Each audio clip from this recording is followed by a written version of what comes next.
আমার বাসার কাজের মেয়েটার বয়স ১৩। মেয়েটার নাম সুখী। ওই দিন সুখীর খুব পেট ব্যথা হওয়ায় আমি তাকে ডাক্তারের কাছে নিয়ে যাই। ডাক্তার সুখী চেক আপ করে বলল সুখী মা হতে চলেছে। কথাটা শুনে যেন আমার মাথায় আকাশ ভেঙে পড়ল। কারণ এটা কিভাবে সম্ভব? সুখী অবিবাহিত, আর আমার বাসায় আমি আর অরণ্য ছাড়া তো আর কেউ নেই। তাহলে সুখীর এই অবস্থা কেন হবে? অরণ্য সুখীকে একদম মেয়ের মতো মামা বলে ভালোবাসে। বিয়ের পর অনেকদিন পরেও আমাদের কোনো সন্তান হয়নি, তাই আমরা দুজনেই সুখীকে নিজের মেয়ের মতো ভালোবাসি। সুখীকে আমরা কাজের জন্য আনিনি। আমি সারাদিন বাসায় একা থাকি, তাই অরণ্য সুখীকে নিয়ে আসছে যাতে আমার যেন একা না লাগে। কিন্তু সুখীর এই হাল কে করলো? আমি এপিট ওপিট ভেবেও যেন কিছুই পাচ্ছিলাম না। তাই কিছুটা বিস্মিত হয়ে ডাক্তারকে বললাম, আপনি হয়তো ভুল করছেন। এত ছোট্ট বাচ্চা প্রেগনেন্ট হবে কি করে? আর ওর তো এখনো বিয়েই হয়নি। ডাক্তার আমাকে জোর দিয়েই বলল যে সুখী প্রেগনেন্ট অ্যান্ড ২ মাস রানিং।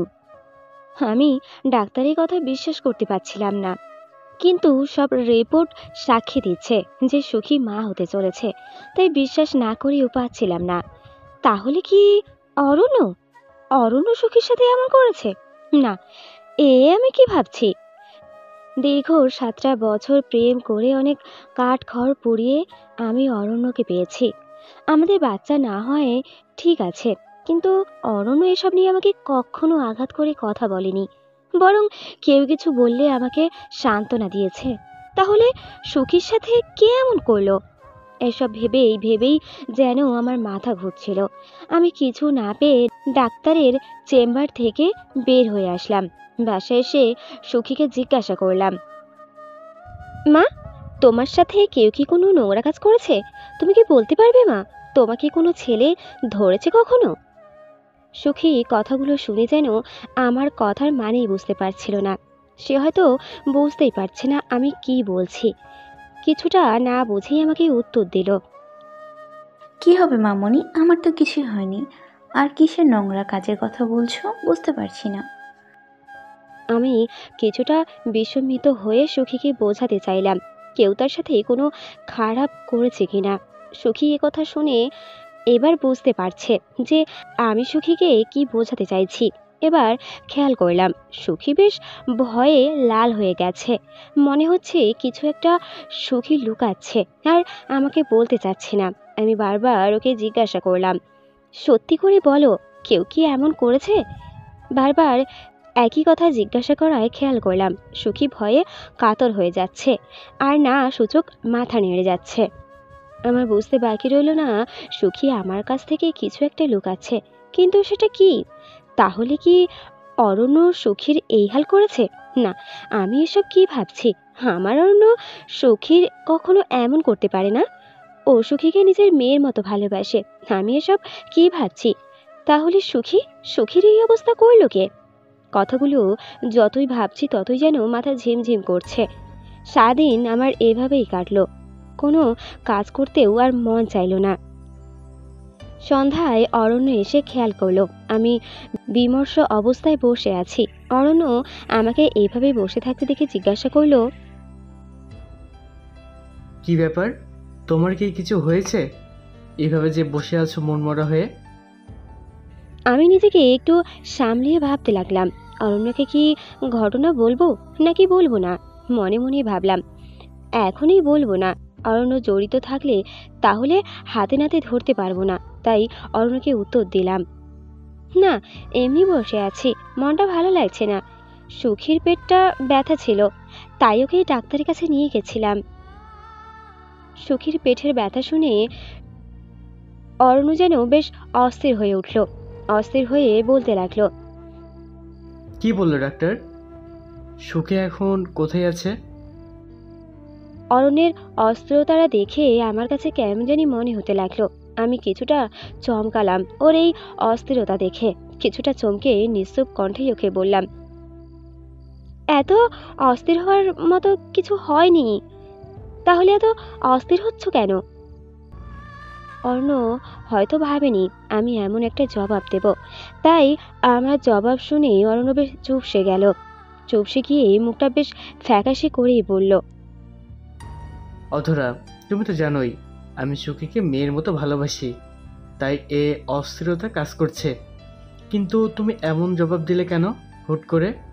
তুমিও তো সুখীকে মেয়ের মতোই ভালোবাসো। ও, তোমাদের তো আমার পরিচয় দেওয়া হলো না। আমি অধরা, তেমন কিছুই করি না, একজন গৃহিণী। এই যে অরণ্য, উনি আমার স্বামী। 7 বছর প্রেমের প্রণয়ন ঘটে আমাদের ভালোবাসা পূর্ণতা পায় 8 বছর আগে। এর মধ্যেও আমাদের কোলালো করে কেউ আসেনি, তাই সারাক্ষণ একা নিস্তুপ থাকতাম। তাই অরণ্য সুখীকে এনে দিয়েছিল, যাতে আমার কষ্ট না হয়। অরণ্য সুখীকে কোথা থেকে এনে দিয়েছে তা আমি জানি না, তবে অরণ্য বলেছিল সুখী নাকি রাস্তায় খুব অসহায় অবস্থায় পড়েছিল, তাই নিয়ে এসেছে। আমারও সুখীকে দেখে বেশ মায়া লাগলো, আর ওকে নিজের কাছেই রেখে দিলাম। অরণ্য আর আমি দুজনেই সুখীকে নিজের মেয়ের মতো আদর করি, কিন্তু হুট করে ডাক্তারের এমন বলায় বুকের ভেতরটা মোচড় দিয়ে উঠল। কারণ এ বাড়িতে আমি আর অরণ্য ছাড়া আর কেউ থাকে না। একজন এসে বাজে কাজ করে দিয়ে যায়, কিন্তু সে কখনো বাড়িতে প্রবেশ করেনি, তাই সন্দেহর দিকটা অরণ্যর কাছেই গেলেও কেন জানি না মানতে পারছিলাম না। অরণ্যের প্রতি তীব্র ভালোবাসা আর বিশ্বাসের কারণে হয়তো এমন হচ্ছে। আমি অরণ্যের কথাই আর জবাবটা একটু এড়িয়ে গেলাম। অরণ্যকে বললাম, এইরকম কিছু না, আমার ভালো লাগছে না, তাই এমন বলেছি। ফ্রিজে খাবার আছে, গরম করে খেয়ে নিও। অরণ্য আমার পাশে বসে বলল, তুমি খাবে না? আমি জবাব দিলাম, আমার মন চাচ্ছে না। অরণ্য এবার জবাব দিল, তাহলে আমি আর সুখী খেয়ে ফেলি। অরণ্যের মুখে সখীর কথা শুনলেই যেন আমার গা জ্বলা শুরু করলো, তবুও নিজেকে কিছুটা সামলিয়ে বললাম, আচ্ছা খাও। এই বলে চলে গেলাম। একটু পর রুমে কেন জানি না মন টিকছে না, তাই একটু ডাইনিং রুমের দিকে উঁকি দিলাম। উঁকি দিয়ে খেয়াল করলাম অরণ্য সখীকে খাইয়ে দিচ্ছে। যদিও এই কাজটা অরণ্য আগেও করেছে, কিন্তু কেন জানি না আজকে মানতে পারছি না। তবুও নিজেকে সামলিয়ে নিলাম, হয়তো আমার ধারণা ভুলও হতে পারে। রাতে অরণ্য আর আমি শুয়ে পড়লাম। হঠাৎ মাঝরাতে আমার ঘুম ভাঙলো। আমি ঘুম থেকে উঠে খেয়াল করলাম অরণ্য আমার পাশে নেই।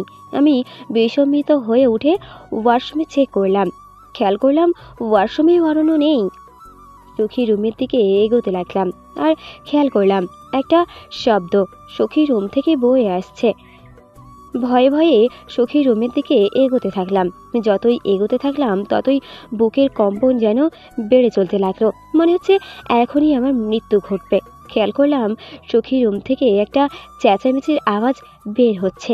সখী মনে হচ্ছে ব্যথায় হালকা চেঁচাচ্ছে, আর কেউ একজন হয়তো সখীর মুখটা চেপে ধরেছে। তাহলে অরণ্য সখীর সাথে এমন করছে না তো? ভাবতেই যেন গাটা শিউরে উঠল, গায়ের লোম দাঁড়িয়ে গেল, বুকের হার্টবিটটা যেন ক্রমশ বাড়তেই লাগলো, শরীরটা কাঁপতে লাগলো। ভয়ে ভয়ে দরজা খুললাম।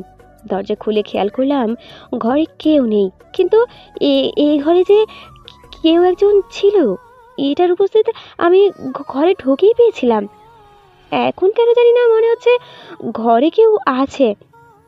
আশেপাশে খেয়াল করলাম, দেখলাম কেউ নেই। ওয়াশরুমে যখন চেক করলাম তখন কেন জানি না মনে হলো দরজা দিয়ে কেউ বের হয়ে যাচ্ছে। তাড়াহুড়ো করে দরজার কাছে আসলাম, খেয়াল করলাম আশেপাশে কেউ নেই। তাহলে আমার ধারণা কি ভুল? না, ধারণা ভুল হওয়ার কথা না।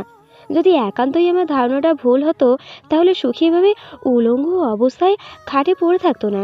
খেয়াল করলাম সুখী উলঙ্গ অবস্থায় খাটে পড়ে আছে, তার শরীরে এক সুতা কাপড়ও নেই।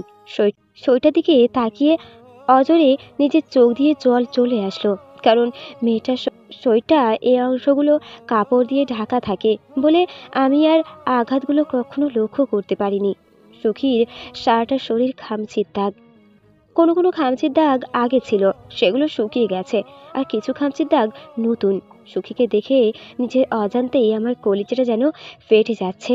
আমি তাড়াতাড়ি গিয়ে সুখীকে কাপড় পরালাম। দেখলাম মেয়েটা নিস্তেজ হয়ে পড়ে আছে, কিন্তু সুখীর এই অবস্থা করলো কে? আমি সুখীকে যখন চাদর দিয়ে মাথায় হাত বুলাতে নিলাম, সুখী আমার হাতে একটা কামড় বসিয়ে দিয়ে বলল, আমাকে ছেড়ে দাও, আমার কষ্ট হচ্ছে। সুখীর দাঁতগুলো যেন আমার হাতে বেঁধে গেল, ব্যথা হতে লাগলো অনেক। আমি রুম থেকে বের হয়ে গেলাম। হয়তো সুখী ভেবেছে আমি সেই নর পশুটা, তাই এভাবে আমাকে কামড় দিয়ে ধরেছে। কিন্তু রুমে কে ছিল? কে রুম থেকে বের হলো? রুমে কি তাহলে অরণ্য ছিল? ভাবতে ভাবতেই যেন আমার মাথাটা ঘুরে গেল। সাথে সাথেই আমি মেঝেতে লুটিয়ে পড়লাম। এরপর কি হয়েছে জানি না, তবে মনে হচ্ছিল আমি এক পোড়া বাড়িতে আছি। পোড়া বাড়িটা দেখতে বেশ পুরানো হলেও তার কারুকার্য ছিল মনোমুগ্ধকর। আমি কিছুটা স্তম্ভিত বিলবাহিত হয়ে বাড়িটা দেখতে লাগলাম। বাড়িটার ভেতর ঢুকতেই একটা অপরূপ সুন্দর মোমের পুতুল পেলাম। মোমের পুতুলটা দেখতে যেন একটা জ্যান্ত মানুষের মতো লাগছে। আমি মোমের পুতুলটা হাতে নিলাম, সাথে সাথেই মনে হলো আমার দমটা আটকে যাচ্ছে, শরীর সব ক্রিয়া যেন বন্ধ হয়ে যাচ্ছে। আমি কপ করে উঠলাম, খেয়াল করলাম আমি বিছানায় শুয়ে আছি আর অরণ্য আমার পাশে শুয়ে আছে। কিন্তু আমার স্পষ্ট মনে আছে আমি কিছুক্ষণ আগে সুখী রুমে ছিলাম আর তার পাশেই আমি পড়েছিলাম। কিন্তু রুমে আসলাম কখন? আমাকে ভয় পেয়ে ভেবে উঠতে দেখে অরণ্য উঠে পড়লো, আমাকে ধরে জিজ্ঞাসা করলো, কি হলো, এভাবে উঠছো যে? কোনো সমস্যা হয়েছে? অরণ্যের কথা শুনে যেন আমি আকাশ থেকে পড়ছিলাম। তার মানে আমি এতক্ষণ স্বপ্ন দেখছিলাম? হতে পারে, হয়তো বেশি চিন্তায় এমন হচ্ছে আমার। কিন্তু কিছুটা শান্ত হয়ে অরণ্যকে জবাব দিলাম, না কিছু না, এমনি। অরণ্য আমার হাতটা ধরে যখন কাছে নিতে লাগলো, তখন একটা ব্যথা অনুভব করলাম আর হাতের দিকে তাকিয়ে দেখলাম কামড়ের দাগ। তার মানে কিছুক্ষণ আগে ঘটনা সত্যি ছিল, কারণ এ কামড়টা আমাকে শুকিয়ে দিয়েছিল। তাহলে আমি এখানে আসলাম কিভাবে? অরণ্যর দিকে তাকাতেই খেয়াল করলাম ওর মধ্যেও একটা অস্থিরতা কাজ করছে। হতে পারে অরণ্য আমার কাছে কিছু লুকাচ্ছে। ও আমাকে এই রুমে নিয়ে এসেছে আর আমার জ্ঞান ফেরার পর হয়তো নাটক করছে, যাতে করে আমি ঘটনাটা দুঃস্বপ্ন ভেবেই ভুলে যাই। না, অরণ্যকে বুঝতে দেওয়া যাবে না যে আমি তার চালাকি ধরে ফেলেছি।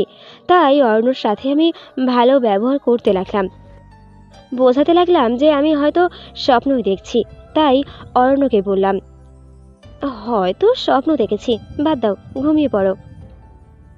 অরণ্য আর কোনো কথা না বাড়িয়ে আমার মাথায় হাত বুলিয়ে দিতে লাগলো। আমার মাথায় হাত বুলাতে বুলাতে অরণ্য ঘুমিয়ে গেল, কিন্তু আমার চোখে এক ফোঁটাও ঘুম আসলো না। সারা রাত এইভাবে কেটে গেল। আবার একইভাবে পরের দিন মাঝরাতে আমার ঘুম ভাঙলো। খেয়াল করলাম অরণ্য আমার পাশে নেই। ওয়াশরুম চেক করলাম, খেয়াল করলাম ওয়াশরুমে অরণ্য নেই। এবার আমি মনটা বেশ শক্ত করে সুখীর রুমের দিকে এগোলাম। পূর্বদিনের মতো আজকেও সুখী রুমটা থেকে একই রকম শব্দ ভেসে আসছে। আমি সুখী রুমটা প্রবেশ করলাম, খেয়াল করলাম সুখী রুমে কেউ নেই আর সুখী উলঙ্গ অবস্থায় পড়ে আছে। আমি পাশে তাকালাম, খেয়াল করলাম আশেপাশে কেউ নেই, কিন্তু হঠাৎ মনে হলো কেউ একজন রুম থেকে দরজা দিয়ে বের হলো। আমি দরজার সামনে যেতেই খেয়াল করলাম অরণ্য দাঁড়িয়ে আছে। আমাকে দেখে চমকে উঠে বলল, তুমি এত রাতে সুখের রুমে কি করছো অধরা? তোমাকে কোথাও পেলাম না, তাই খুঁজতে খুঁজতে এখানে আসলাম। আমি অরণ্যর কথাটা শুনে বেশ অবাক হলাম, কারণ অরণ্য তো রুমেই ছিল না। তাই আমি অরণ্যকে বললাম, তুমি তো রুমেই ছিলে না, তাহলে আমাকে রুমে খুঁজছিলে মানে? মানে কি? অরণ্য আমাকে বিনয়ের সহিত জবাব দিল। আমি বেলকনিতে ছিলাম। অরণ্যের জবাব শুনে আমি কিছুটা হতাশ হলাম, কারণ আমি ওয়াশরুম চেক করলেও ব্যালকনি চেক করিনি। তবু কেন জানি না মনে হচ্ছে অরণ্য এই কাজটাই করেছে আর আমার সাথে নাটক করছে। তাই নিজেকে আর শান্ত রাখতে পারলাম না। অরণ্যকে ধরে সুখী রুমের পাশ থেকে আমার রুমে নিয়ে আসলাম। টি শার্টটা মুঠো করে ধরে বললাম, লজ্জা করলো না মেয়ের বয়সে একটা মেয়ের সাথে নোংরামি করে নাটক করতে? তুমি কি ভেবেছো আমি কিছুই বুঝি না? আমি গতকাল জ্ঞান হারিয়েছিলাম, সে সুযোগে তুমি আমাকে নাটক করে বুঝিয়ে ফেলেছিলে। আজ কিভাবে বোঝাবে? অর্ণ যেন আমার কথাটা শুনে আকাশ থেকে পড়ল। আমার কথা শুনে আমাকে বলল, অধরা, তুমি সব কি বলছো? কিসের নাটক করেছি আমি? তোমার মাথা ঠিক আছে? অর্ণর কথাটা শুনে আমার গা যেন আরও জ্বলে গেল। আমি কর্কশ হয়েই বললাম, সখী প্রেগনেন্ট, আর সখীর সাথে এই নোংরামিটা তুমিই করেছো। তুমি ছাড়া এই বাসায় কোনো পুরুষ মানুষ নেই। আর সখী মুখ খুলছে না, হয়তো সখীকে তুমি ভয় দেখিয়েছ। অরণ্য এবার আমার কথা শুনে আমার গালে কষি একটা চড় বসালো আর বলল,